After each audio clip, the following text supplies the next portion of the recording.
No one cares about the small streamers. That's why they get no views. I'm going to be boosting my channel like crazy to stay ahead, stay small, and get f***ed nerds. Oh, the boosting thing. Oh, we should probably talk about that. Dude, it looks so bad. I love Twitch. Can I preface that? Can I say I really like Twitch? I feel like I'm very critical of Twitch, and it might come off across that I don't like Twitch, but I like Twitch.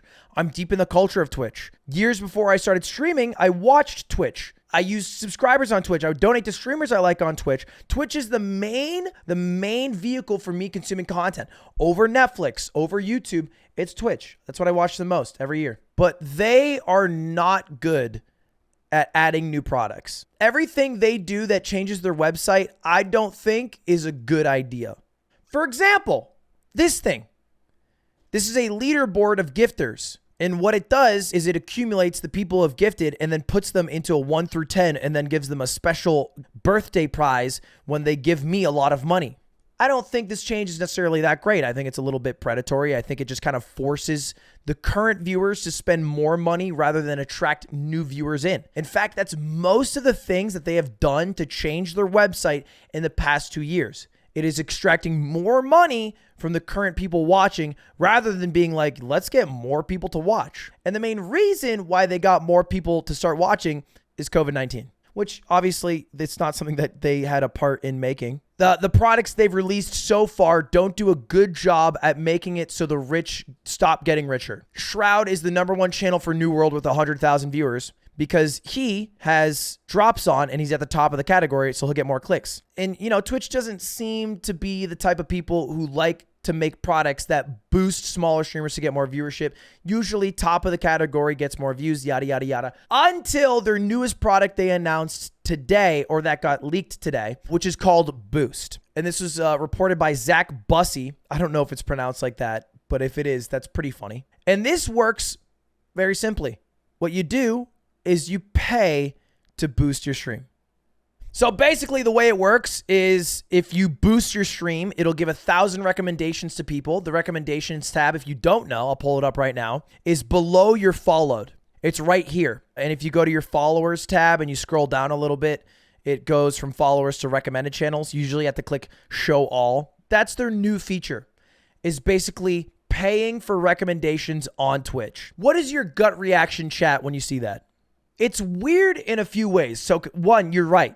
You're right that this boost feature seems as though it's set up that a viewer can pay to boost a streamer they like, which is kind of an interesting thing to do. But it's just so weird that everything Twitch does forces the viewer to use their money and resources to promote streamers rather than Twitch being the ones to help promote streamers. It just feels weird that it's all on the back of viewers constantly, and that the only thing ever being created is more outlets for viewers to spend their money to boost streamers because there's already so much of that. And some of them I think are really like predatory in a way, like hype trains, like top 10 leaderboards for who gave me most money this week, even sub badges in themselves. I think that's the line that I think is good.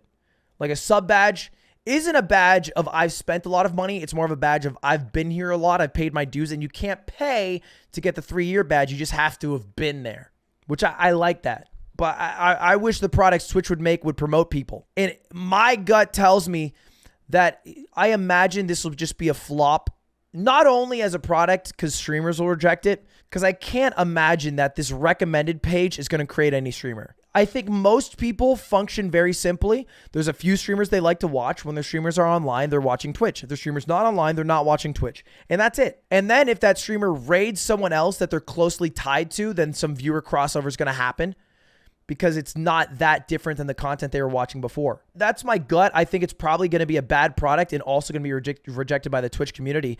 But it's a bigger problem as a whole, which is that Twitch just has no fucking clue how to get more people on their website, or better yet, more people staying on their website. Not from a lack of ideas, but I imagine because they can't exactly show how these products will help increase viewership and then increase profits. It feels like every move Twitch has made is to be more profitable of a company. Or I should not say that, to try to be profitable, because they're not profitable right now. Like Twitch loses a shit ton of money. You might not know that, but if you think about it, you're like, oh, obviously. They're a giant company. They have thousands of people who work there. They have to run servers for live streams, which is very expensive.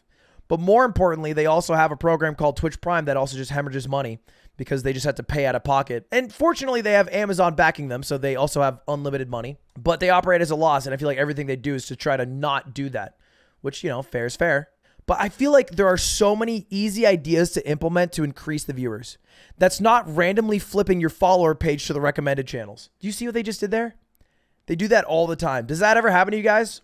If you just sit on the home page for a while, they just flip your following tab to a recommended tab. It also happens if you're randomly watching a stream. Like, they do have some algorithm for the recommended tab. They generally know what group of creators you might like or what categories of creators you watch. And so you might even forget and then think that it's someone you're following. It's not a bug. No, it's basically like a scam feature to try to get you to watch other channels. Or if it is a bug, it's crazy how long that bug has slipped through and how convenient the purpose of the bug is. It's a very convenient bug. Maybe it's a programmer that had a bug in the code and then said it's a feature, which, to be honest, I think is probably half of all computer programmers' jobs. This bug? No. It's a feature because, we want to get more people to watch more streams. So I think one of the easiest ways to do it, look, there's a problem right now. If I click on a stream as a random viewer, if I've never watched that stream before, Rex has exactly 10 seconds to entertain me before I'm going to click out of the stream because it's a live stream. And that's a stupid amount of pressure for Rex. It's impossible. There's always going to be like a bunch of 10-second lulls where you're not talking, you're thanking subs, you're pausing in between speech, you're in between videos, you're in between games, where you're just kind of boring or resident sleeper. It's not a YouTube video. It's not edited. It's not back to back content. That's not how it works. If this is your first time watching XQC, you would think to yourself, damn, what the fuck? How is he so big? He literally doesn't even talk. Not only was that not the answer, I don't know how you would even come up with that. How do you wait? Is this what normally happens when XQC's on stream? That's what you could think. I think a genius product that would be pretty easy, because they kind of have this, is like an embedded clip that you can put that's maybe your top posted clip of the day that can give like a brief surmisation of what your stream's going to be. Like when I say boys, the plan is simple, and then I say exactly what we're doing that day, like that, like a pinned tweet for the day. That would be easy. I don't know. I feel like clips are goated, but they're not consumable in any way, shape, or form.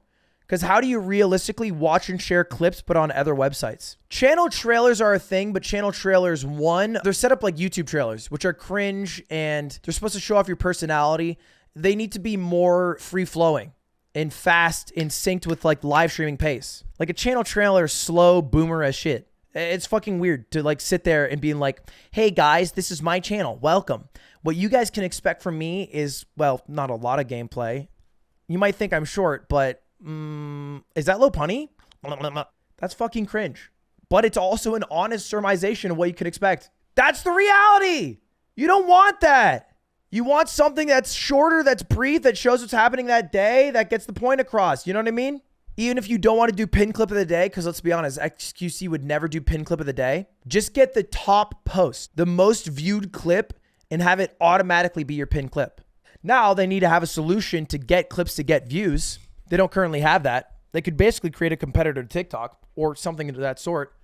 Something to scroll through clips. Honestly, without subreddits, there's no way for clips to get views. Twitch has done zero to increase visibility for smaller streamers. The only way to do it is to do what I did 3 years ago, which is create a YouTube channel. And it's crazy that the best way to grow on Twitch is to get off of Twitch. Is YouTube better? I think so, because the algorithm. How else would I find a video from someone I don't subscribe to, like Chess 2.4 or 24.5 or Business Insider? I don't follow Business Insider. This will recommend people to me. People can randomly pop off on YouTube. Because the thing is, the live stream's only good for that day. Mizkif's video from 6 days ago is getting recommended to me. That's sick. You're not going to watch my stream from 6 days ago. That's not how it fucking works. I think, and maybe this is just my take, but this boost thing is just another way to extract value from viewers. And I don't think it's a legitimate way to actually increase visibility for smaller streamers. I think it's a half-assed effort at doing that, and mostly just trying to put the onus on viewers now to pay for boosts for smaller streamers, but makes it seem so transactional that it feels like a Google ad or like a Facebook ad, rather than like the natural growth that's found on like TikTok algorithm or YouTube algorithm. There's always going to be a problem with Twitch. Twitch is goated for a couple reasons. One, Twitch's culture is unmatched. And no website will ever get that culture again. And by culture, I mean like if I say Twitch Prime or subscribe, people will do it because that's the culture, is subscribing, getting the emotes, being part of a community. And you can't fucking make that up. TikTok will never do that. They're trying. TikTok lives. You ever scroll through TikTok and they throw you a live and you're like, I don't want to watch this cringy fucking live. They're even so thirsty that they like, you can put on like little sunglasses to interact with the content. That's cute. Still not going to have the culture Twitch has. No shot. If you're a small creator, let's say that you have like 1,000 loyal fans, the best website to be on is Twitch because you make the most money and you'll be able to do it the best possible. So that's why Twitch is goated #1. And Twitch is goated #2 because I don't know. I just think live is great. I like live and they're the kings of live. But I think as long as Twitch, and tell me if this doesn't sound like every streamer you watch, Twitch incentivizes streamers to go live more days in more hours, which means that streamers can't work on making a really cool PogChamp stream. They just need to go live to either play a video game that they've played in the past that they can play for a few hours, react to content that's on YouTube and watching videos, or just chat and do some IRL shit that they would be doing anyway. Talking, cooking, working out, whatever. And if you take a week off to work on the most fucking insane Pog stream of all time, like Kickball stream, Germa Dollhouse, whatever, you lose money. I dropped 2,000 subs. I lost money on Kickball because I didn't get a sponsor for it. I don't care about these things. I got the money. This is not a concern of mine, but I am not incentivized to do this. I would have made more money, even though I had 140,000 viewers and 100,000 viewer average, and I had a 60,000 average viewers, 90,000 peak. I'm not flexing. I don't normally hit these fucking numbers. Let's keep it a stack. My numbers are fucking... But even though I had 2 amazing streams, I think it gave me way less money. I lost money on those events than if I had just stayed home and then gone live and then watched unusual memes and, I don't know, maybe make everyone buy things on Amazon. I would have made way more money. Even buying a $16,000 statue of Jackie Chan. I like doing those things, the kickball things, the mogul monies of the world, that I will always do those. They always get me rock hard. The day-to-day streams is just to pay for those streams, really. And some of them are profitable. Like some have sponsors on them. But, you know, those are the ones I really want to do. Yeah, I just think until Twitch incentivizes creators to put more effort into making good videos or good live streams and good, like, huge content ideas, or at the very least funding them so it's possible to do, then it's going to be a lot harder for new people to come to the website.